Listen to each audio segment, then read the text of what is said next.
You know something? You can learn even from bad leadership.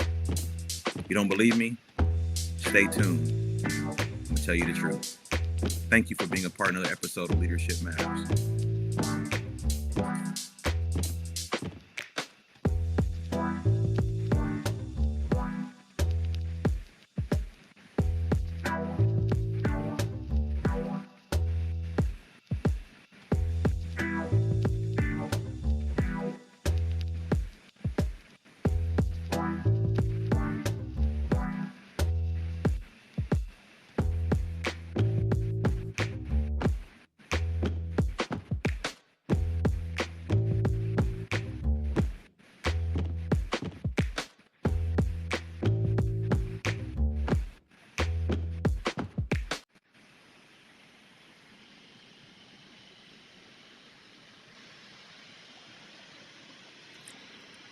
Welcome to another episode of Leadership Matters. I am Darrick McGhee. I have the great honor of being the host of this show. This show is not a 30-minute or an hour podcast. It really is to give you leadership nuggets in small dosage. This morning, or whenever you're listening to me, today I want to talk to you about something I think is very, very important, which is you can still learn from bad leadership. I believe this. You can still learn from bad leadership. Let's unpack it. Some of us have actually found ourselves under the tutelage of bad leadership. The person themselves may not be bad, but their leadership style is bad. It's bad because either they've been elevated to a role of leadership too soon, so they don't have the skill set. Either their ego has taken over, and so now it's about me, myself, and I versus the development and the growth of those up under them. Or let's be frank, they just don't know what they're doing. And as a result, those under their leadership are suffering the great price.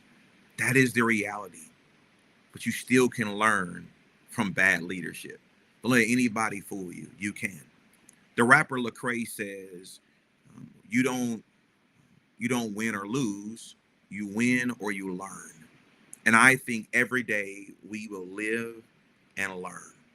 Every day we will live and we will learn. So today, I want to give you 3 nuggets that I think occurs when you're under bad leadership that actually you can grow from as a result of. Before I give those to you, let's kind of talk a little bit more about this. I've been fortunate in my career to be on both sides of leadership, to be the one up under someone's leadership and to be someone who is a leader. And I do believe that the greatest leaders are those who have submitted themselves under somebody else's leadership. How do you become the leader you desire to be? You have to be under somebody else's leadership and be able to learn from him or from her. And again, I say you can learn from bad leadership. I've been fortunate where I've had a lot of great leaders that I've worked for and worked with over the years, both in public and in private sector. And there are some things that they've done that I may not have agreed with, that I probably wouldn't have done it that way.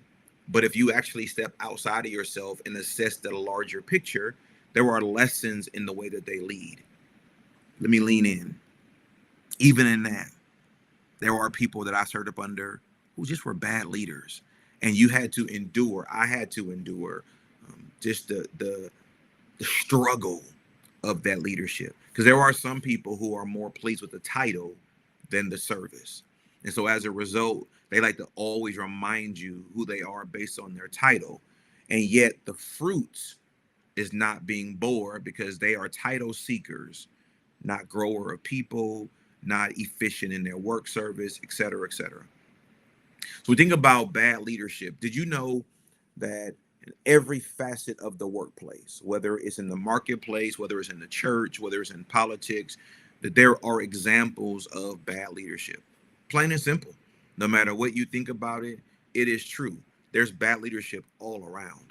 And so we can spend a lot of time examining and interrogating and complaining about bad leadership, or we can try to grow from said leadership.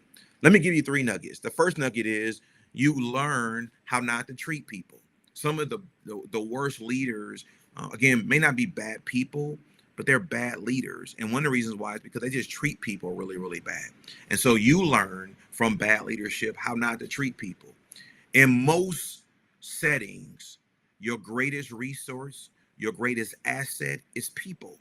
And if you don't treat people correctly, people can ultimately be the downfall of anything you're trying to do. Let's be honest. In many workplaces where a salary is being given or just a paycheck is being rendered, you really can never pay a person what they are fully worth or what they think that they're worth. And so since that may be true, or since that is true, then how you treat them really matters, right? Because although I can't pay my bills with treatment, the way you treat me allows me to want to come to work and come with a good attitude and be a part of a team structure. But if you are overbearing, if you are a dictator, if you are a person that takes credit for somebody else's work, if you're somebody that comes in late and leaves early, but you are the superior in the office, my attitude stinks. My desire to help is not there. My motivation is not there because I'm following your example. And so when I say you can learn from bad leadership, you can learn how not to treat people. People are the greatest asset in workplaces. You've been there. I know I have, where you've gone to a fast food restaurant. And I'm not a person to eat fast food a lot, but when I do go, you know, it's always interesting to me how a lot of these fast food places will sometimes put the meanest, the person with a lack of customer service in front of the customer. They're either working the drive-through, they're either the one taking your order, and they are disgusted about being there. Their tone and tenor towards you is very, very rude. And you often want, at least I do, why would you put that person in front of your greatest asset, which is your customers? If I pull up to a drive-through window and somebody's like, what do you want? I don't feel the need to come back because in my mind, your attitude dictates how my food is going to be handled. And since I can't see you making my food most times, I'm not comfortable eating there.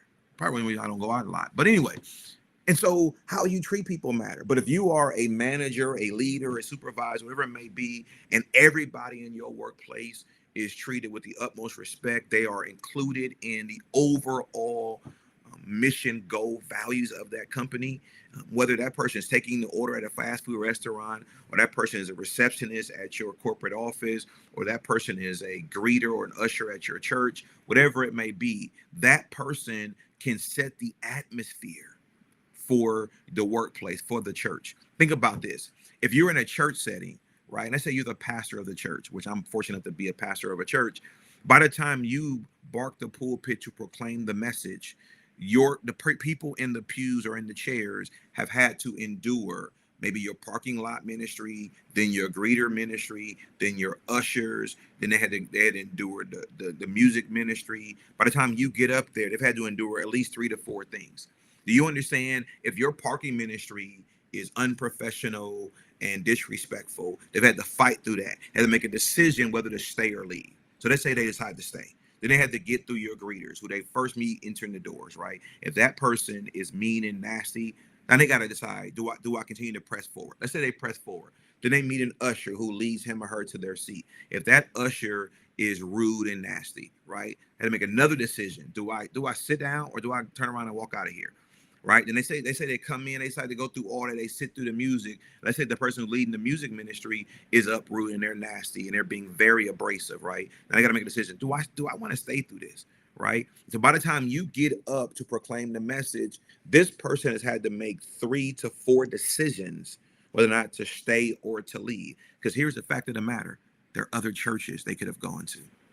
So you have to think about, who do you put in front of the people, right? If this person is known for having a nasty attitude, he or she's not prepared nor should they be put on a ministry that deals with the people up front, because the welcoming, the love, the joy, the greeting of your first touch people is critical to the success of the remaining part of the ministry. It tells a story.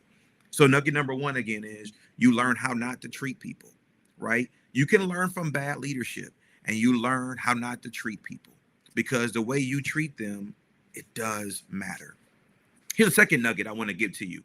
You learn how not to lead people, right? You learn how not to lead people. Again, you can learn under bad leadership, and sometimes the bad leader isn't a bad person, it's just a bad leader. They don't know how to lead people. And there are some people who have been fortunate to get the leadership title, but they have, at best, they have a managerial um, spirit or training, or they just know the right people and they've ascended to a position. And now those up under them are enduring this great agony, this great pain. But if you pay attention to bad leadership, you'll learn how not to lead people. What does that mean? That if you don't know where you're going as a leader, then you're going to lead the people behind you into a dead end.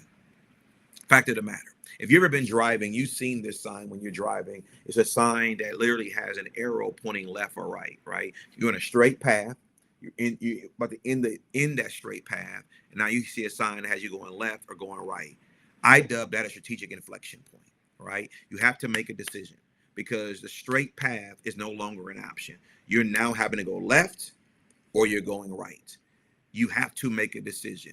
You choose not to make a decision, you're going to be stuck idly in the middle of the road. And at some point, a car can come up behind you. They're going to blow their horn. They're going to be frustrated because you are blocking traffic. You got to make a decision. And when you are a bad leader, you don't know how to lead people, you're at that point, and now the people are asking, do we go left or do we go right? And you're turning around saying, what do you think we ought to do? It's hard when you're supposed to be the leader and we're following your leadership and you don't know where you're going. So listen, before you complain about the bad leader, step back and learn from that person. Learn how not to lead people, because people don't mind being led by a leader who knows how to lead. I'll say it again. People don't mind being led by a leader who knows how to lead. Think about this. In several facets of my life, I'm fortunate to be in leadership, right?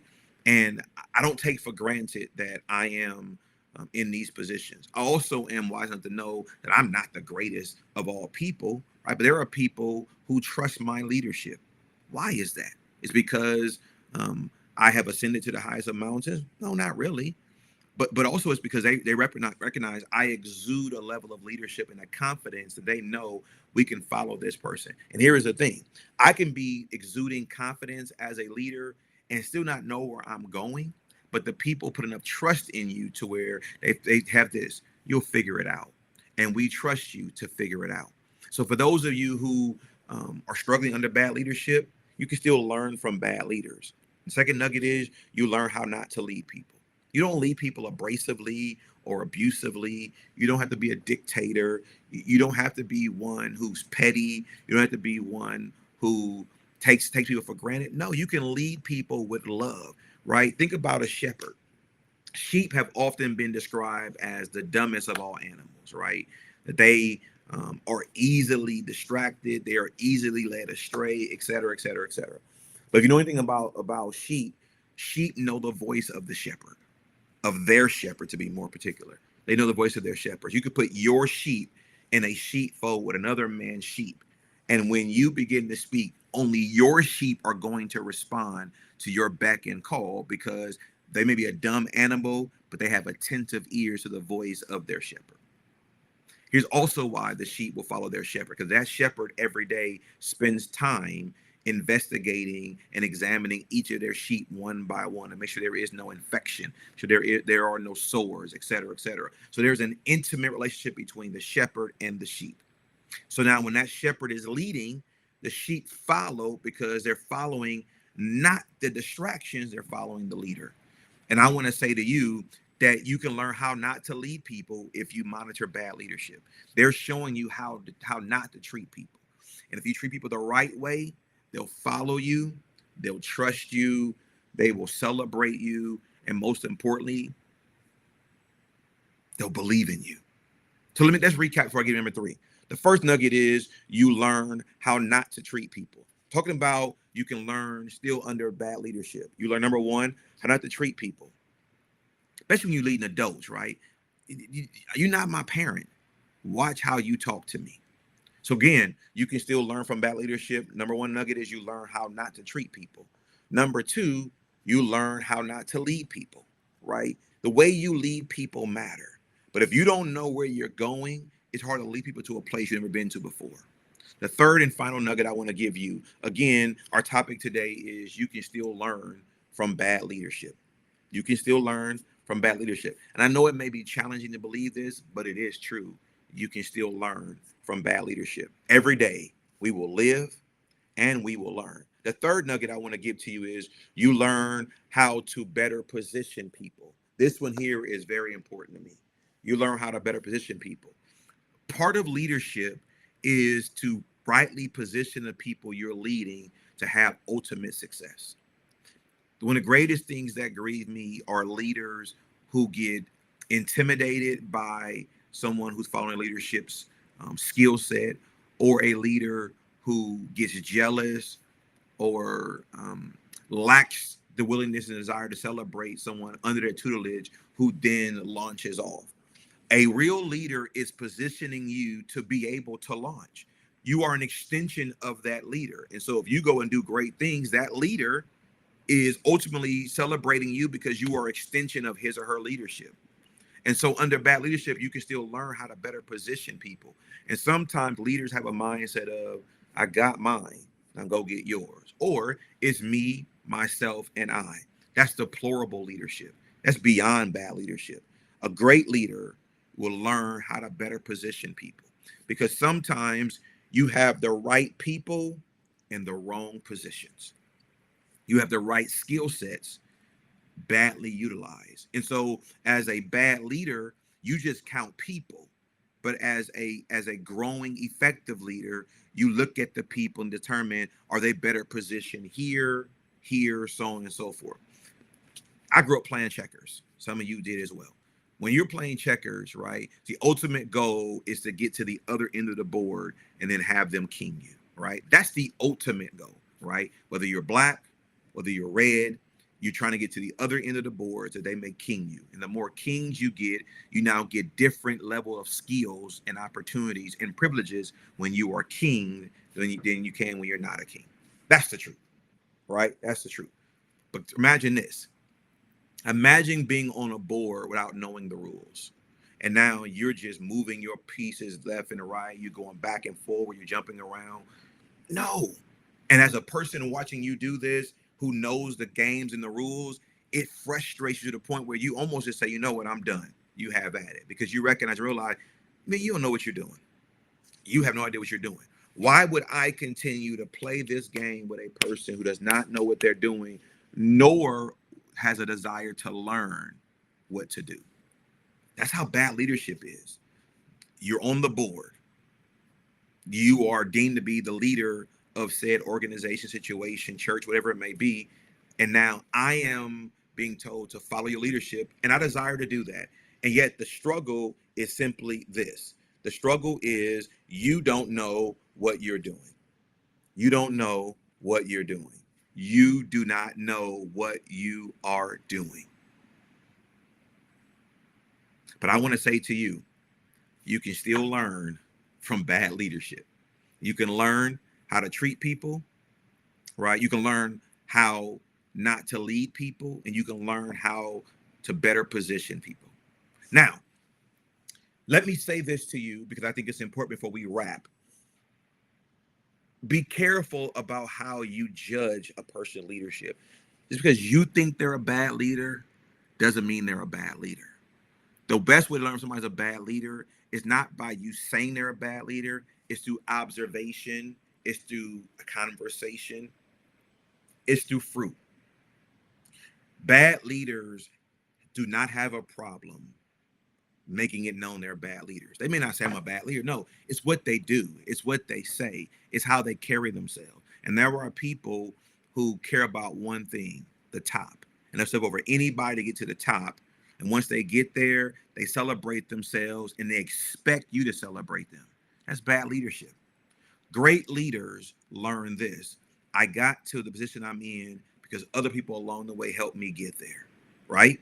And so if that be true, and it is true, then for me to maintain this level of leadership, I need to make sure that I am empowering, I am growing, I am leading properly, I'm treating properly, but I'm also positioning better the people who are up under me. So at some point, I'm going to be replaced. Listen to me, leader. Every leader is replaceable. I know you may not want to hear that. I'll say it again. Every leader is replaceable. Today's title will not be yours tomorrow. Somebody is being groomed in your face or behind your back to replace you. You don't believe me? Get sick too long. Die. Organizations are designed to keep moving. They will mourn your death, but they have to keep moving. Somebody will ascend into your role, to your position, into your office, into your parking spot, because the organization has to keep going. So while you may be at the helm right now, be careful about how you treat people because your leadership matters. I can call out names right now of people who I would deem to be great leaders, and I would follow them again if given the opportunity because of how they led. And it wasn't always decisions I would have made if I was the leader, but I always knew that their motives, their motivation, their heart, their reasoning was pure. And so if you want somebody to follow you, your motives have to be pure and have to be righteous. Otherwise, you're leading people down a path where you may get credit and they experience destruction. You can still learn from bad leadership. And every day we will live and we will learn. Thank you for being a part of this episode. Again, Leadership Matters podcast is not really about an hour-long segment. No, it's about me coming on, giving you leadership nuggets that I believe will help propel all of us to become better leaders and also be able to acknowledge things within our leadership that needs to get better. The truth of the matter is that even the best leader can learn how to be better. Listen, thank you for being a part of this. Once you subscribe to this YouTube channel and be a part of this, once you share this with someone else, if you have a topic you want me to discuss, I'm happy to do so. Listen, I want to encourage you to continue to develop your leadership skills, continue to try to be better at what you do and how you do it, because we all want to be better leaders. We all want to lead properly. We all want to be that person that people look at and use as an example of a really good leader, right? I think that's critically important. If you want to learn more about myself, want to learn about the company, here on the screen right now is a lot about our company, our strategic inflection point, right? So go to the website, give you a way to contact me directly, learn more about the company, more about the business, more about all the things that we offer. I am ever grateful for the privilege to be able to be in positions that I'm in and do the things that I'm able to do. I believe that God has favored me greatly in this regard. And so I'm blessed to be in a lot of spaces, doing a lot of things, and it's all for the glory of God. My focus is very simple. Make moves, not announcements. Go do the work, and the fruit will speak for itself. Again, thank you for being a part of the episode of Leadership Matters. I am Darrick McGhee, and you have been able to join what we're doing and how we are doing it. Now go forth and lead, but lead the right way. We thank you.